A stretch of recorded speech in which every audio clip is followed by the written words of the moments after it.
morning, class. And how are you this morning? Very well.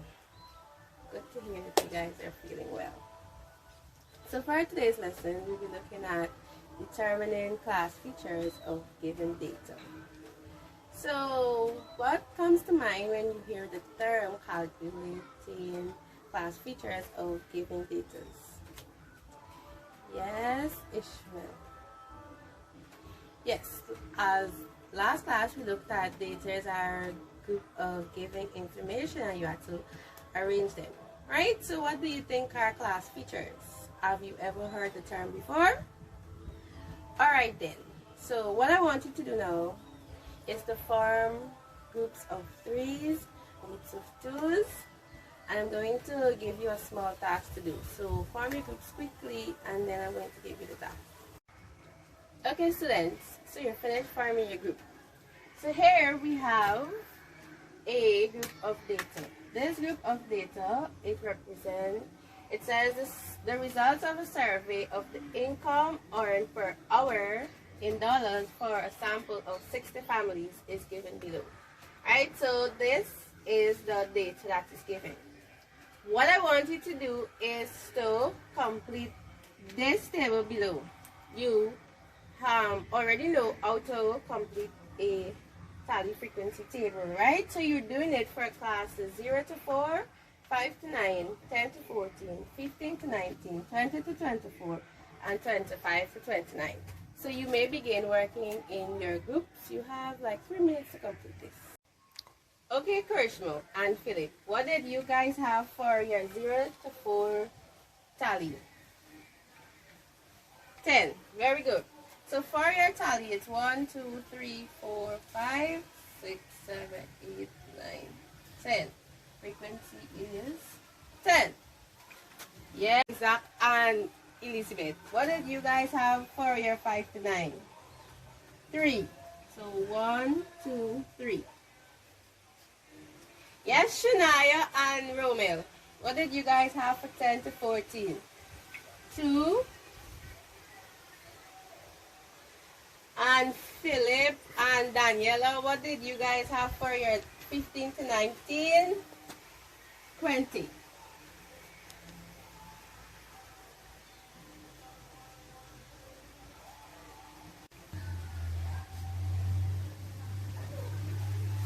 And Eon and Jasmine, what did you get for your 24 to 25 category?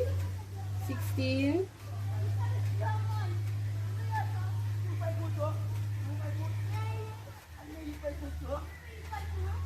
And Randall and Tyrese, what did you get for your 25 to 29 categories?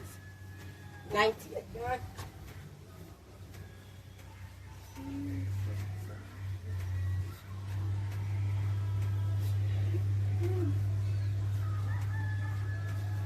Good.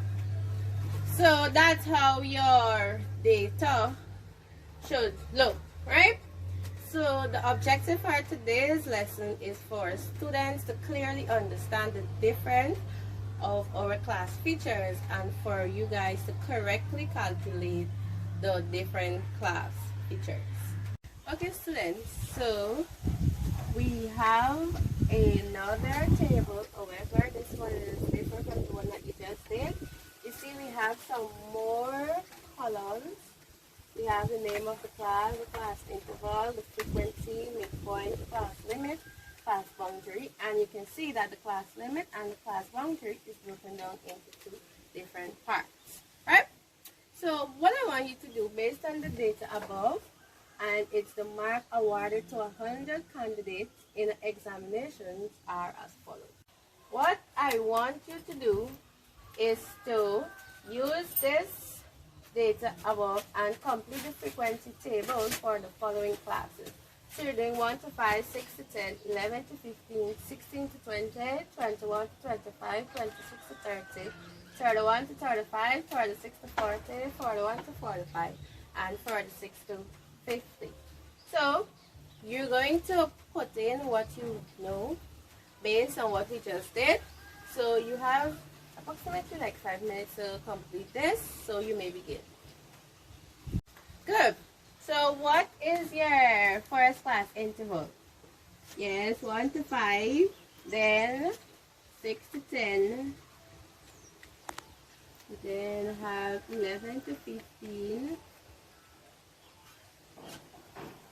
Yes, Jasmine. And then 16 to 20. We have 21 to 25.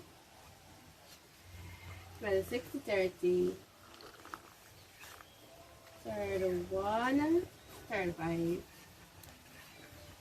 36 to 40, 41 to 45, and 46, 50. Right? This is the way, this is the class that they want us to do it. Right? Next thing, what else did you know to complete off of your own? Yes, the frequency. So, what do you have for 1 to 5? We have 5. Yes, Daniela. We have 8. Yes, Daniel. 11. Okay, students. So this is what you're supposed to have, right? Because you know our class interval, it was given to us, right? And when you count your 1 to 5 category, you're supposed to have 5, followed by 8, 11, 12, 20, 16, 13, 7, 5, and 3. Is there anyone with anything different from this? Very well. What now we need to do, we need to know what is the name of the class, what is the midpoint, what is the class limit, and what is the class boundary. Okay, students, so this is how our completed frequency distribution table should look like. Alright? We know the name of our class, we just list them in order. First, second, third, fourth, fifth, sixth, seventh, eighth, ninth, 10th. We know our midpoint. Right? We have our class limit. We also have our class boundary. For our midpoint, we can either add our class interval or our class boundary, and we will have the same answer. Our class limit is the minimum and maximum value that our class interval can obtain. And then we have our class boundary. This is our marks that separate one class interval from another. And remember, we recognize that the upper class boundary of the previous class is the lower class boundary of the next class. Right? Do you understand that? Very well. Shania, how are we going to calculate the lower class boundary of the 11 to 15 class? Yes, we have to subtract 0.5 from 11. 11 minus 0.5. It's going to be 11.0 minus 0.5. This becomes 10. Becomes 10 also. 5. 10.5. And now we find the upper class boundary. We have to, yes, add 0.5 to 15. So it's 15 plus 0.5. 15.0 plus 0.5.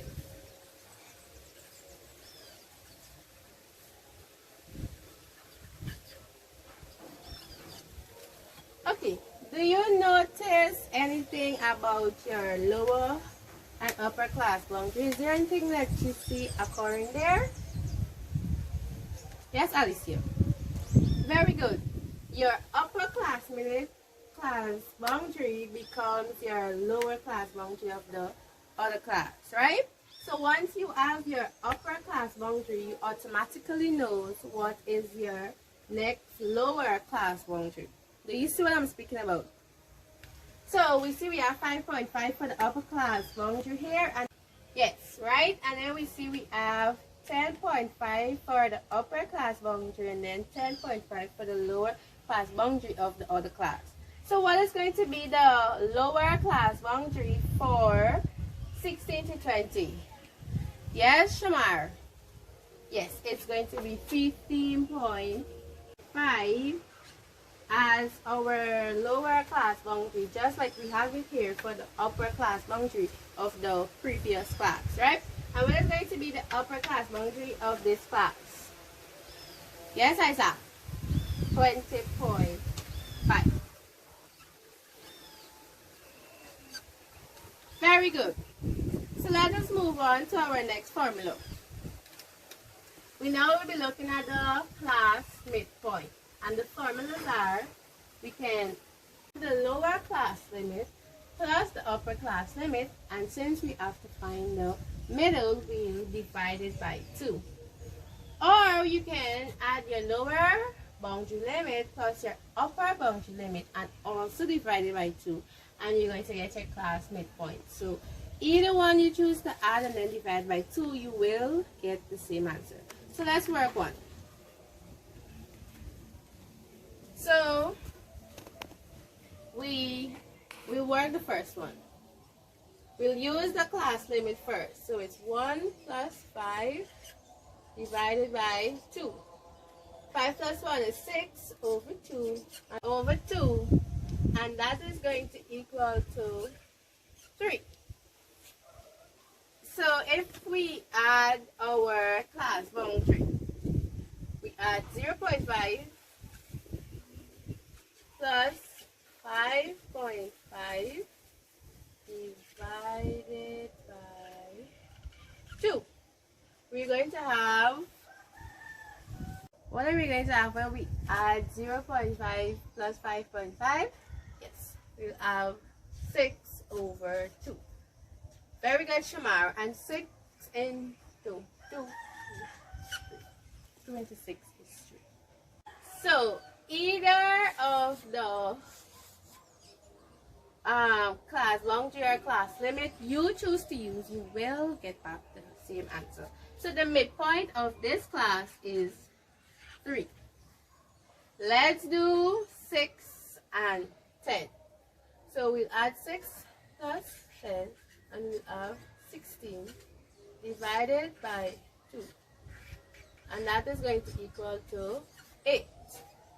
Right? That is what we do when we use, this is what we have when we use our class limit. Let's use our class boundary. So it's 5.5 plus 10.5 divided by, we're going to have where we add 5.5 plus 10.5. Yes, shuffle. 16. Very good. 16 over 2, and that is also going to equal to 8. So the midpoint of this class is 8. Right?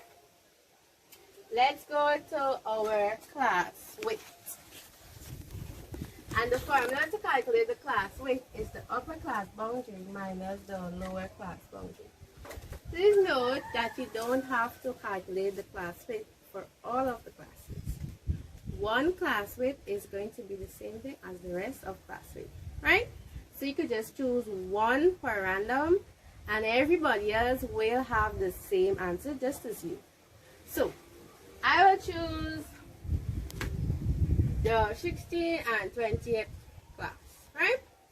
And the formula to calculate the class width is the upper class boundary, which is 20.5 minus 15.5. 20.5 minus 15.5.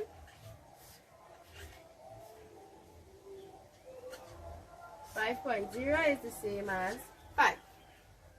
Right? So the class width is 5. If you choose another class and you subtract your class boundary, you will have the same 5.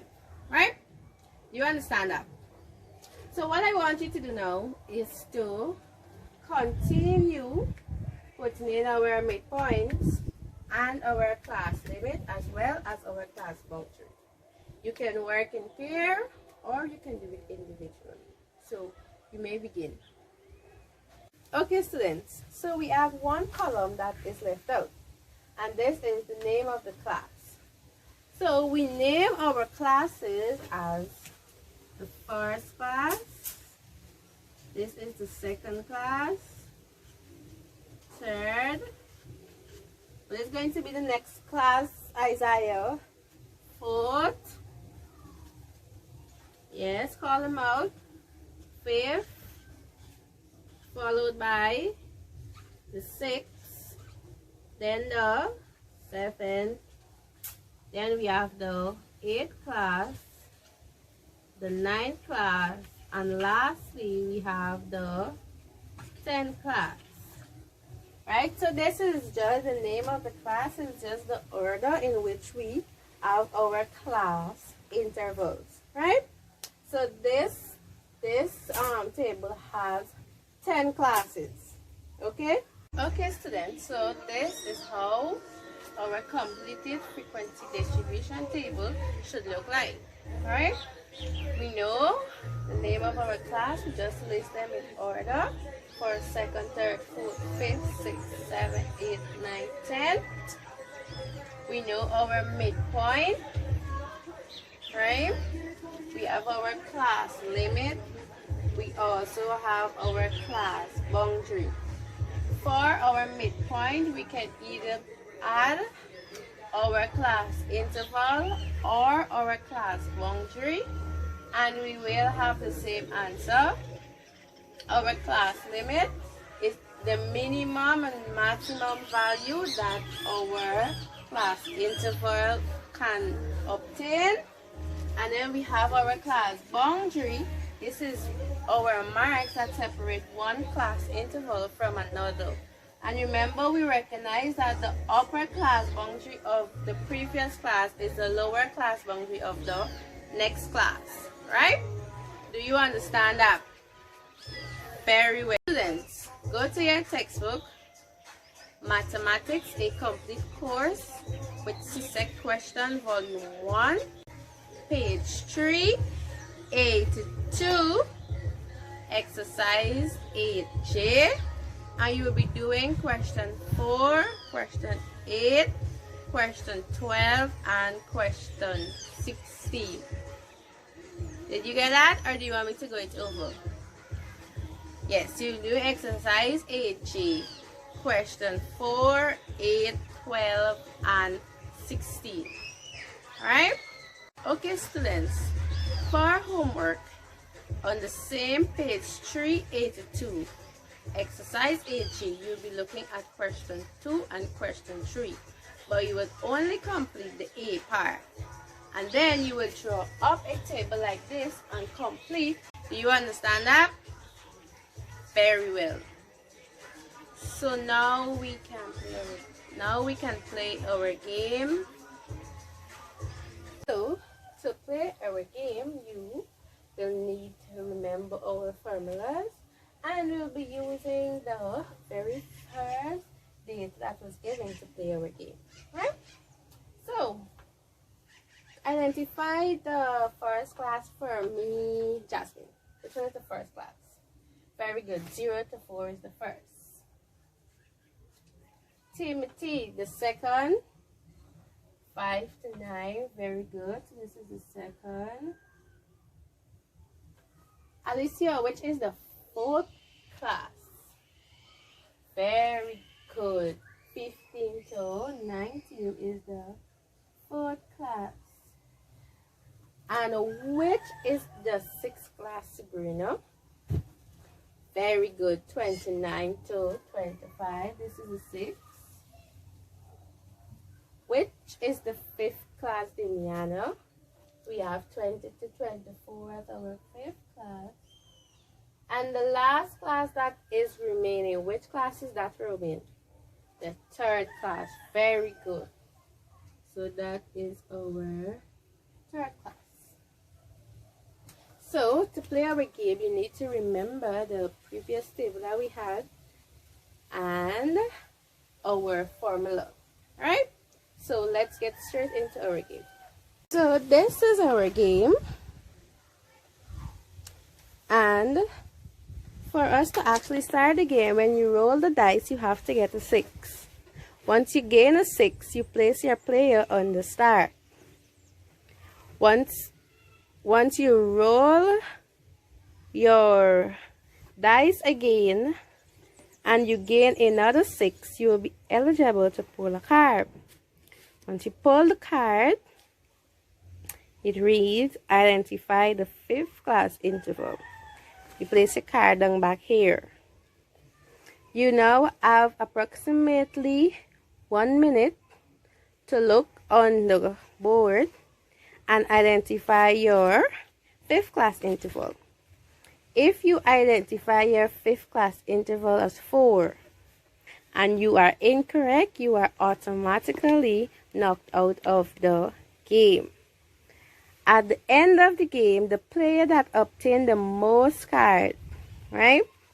The player that, let's say you pulled and you pulled 2 times, you had 3 and you get the highest. The player with the most cards to the end of the game wins. So the next card was, let's say you get to find the lower class limit of the first. The lower class limit of the first class is, so you have approximately 1 minute, and then you go and you identify your lower class limit of the first class. So you place it there. Right? Do you understand the game? So every time you roll a 6, you gain the opportunity to pull a card. Right? So you may begin. Very well, students. So we are finished playing our game. Let's give Damian a round of applause for gaining the most cards. Very well. Did you enjoy the game? Very good. Now class is dismissed. You may pack away your stuff. You enjoy the rest of your day.